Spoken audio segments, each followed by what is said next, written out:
Hi guys, I want to talk about GRE prep from a macro level view because I think what many people find out the hard way when they're preparing is that it's not a one size fits all process.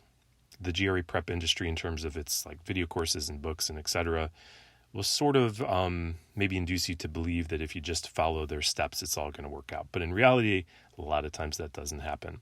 So that can be frustrating, and I'm just going to explain what I views the process to maybe show you what it takes to kind of maybe have a higher probability of success. So I'll start with Quant. So for Quant, I'm not going to talk about the mystery layer of the pyramid that's below everything, but I'm first going to talk about concepts. So you need to make sure you know the concepts on the GRE, that you're not just familiar with them, but you know how to do them. And the only way to know you know how to do them is to do them at a basic level. So by this I mean, the arithmetic, algebra, geometry, and kind of statistics, probability that the test will test, and practicing that stuff at a basic, i.e. non-GRE level, will ensure that you know those things, and you need to make sure that that conceptual part of the pyramid is really strong. Because if you've got a pyramid and one level is weak, you know what's going to happen, right? It's going to come back to haunt you, might even collapse.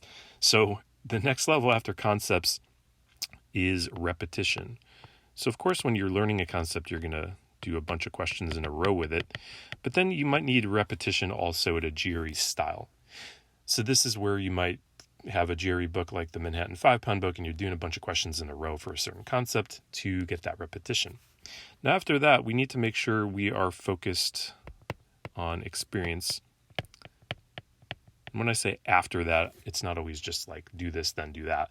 I mean, I have study plans that go into all the details of how to study, but experience with ETS stuff is super important. Like you literally want to do every single quant question that ETS publishes in most cases. And there's only about 300 of them in the current books, but then there's the old big book, there's the power preps. So the more experience you get, the more you're able to adapt to unfamiliar stuff because you're going to get reminded of things you've seen before the more you do. So there's no substitute for experience for most people. And what I often end up talking about for Quant is cross-training. So this is like old SAT and GMAT. So before 2016, ETS wrote the SAT. The problems are really similar to the GRE, and they're great cross-training. The GMAT is different company, however, same math concepts, same sort of mentality, and we want to make sure these are official sources, not some third-party crap.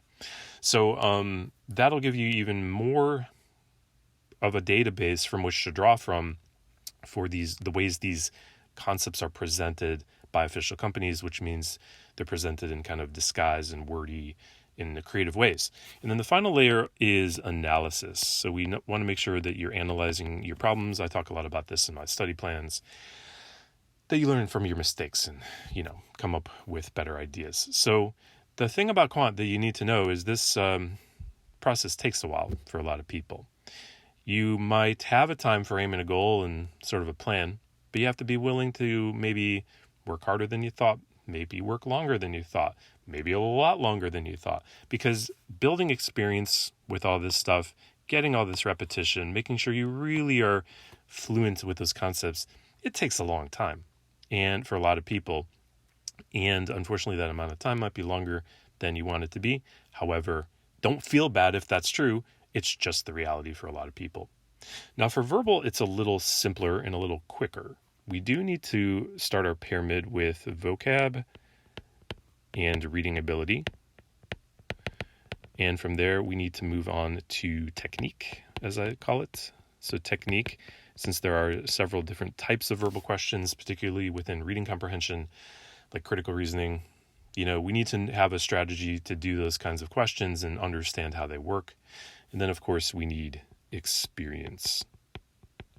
And for this half of the test, we probably just want to stick to ETS and only ETS, like no third-party stuff at all.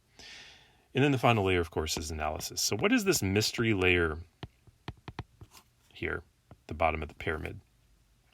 How do I put this? Let's just call it psychological. So I can only speak from my experience here because I'm not a psychologist. And even if I was, I think, this would be kind of a gray area.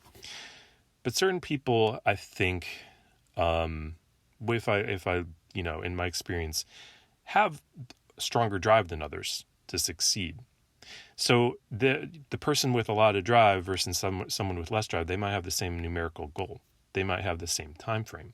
But the person with more psychological drive is going to outperform that other person, I think, most of the time. Can I put any statistics to this? No, it's a nebulous concept. However, I think that it's important to recognize that everybody is a little bit different in this area, and some people are driven as hell, and some people are kind of lackadaisical.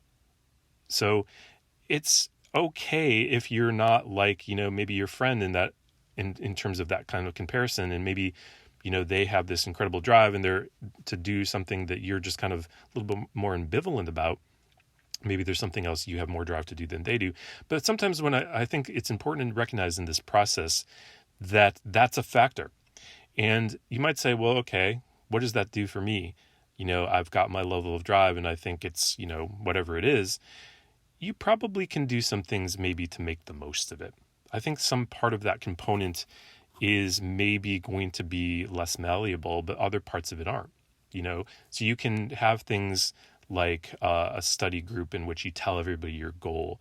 You can, sort of keep a GRE prep journal in which you're constantly looking at where you want to get to and measuring it against that. So there's some things you can do, I think, to kind of make the most of that level of drive that you currently have. But it's certainly, in my experience, an important factor towards success because people who are driven tend to do and achieve more, and they're more resilient in overcoming the obstacles between them and a goal. So just wanted to throw that in there, but this is sort of my view of the entire process of prep, and hopefully it helps if you feel frustrated in that it's taking longer or that it seems harder for you than you thought it would be.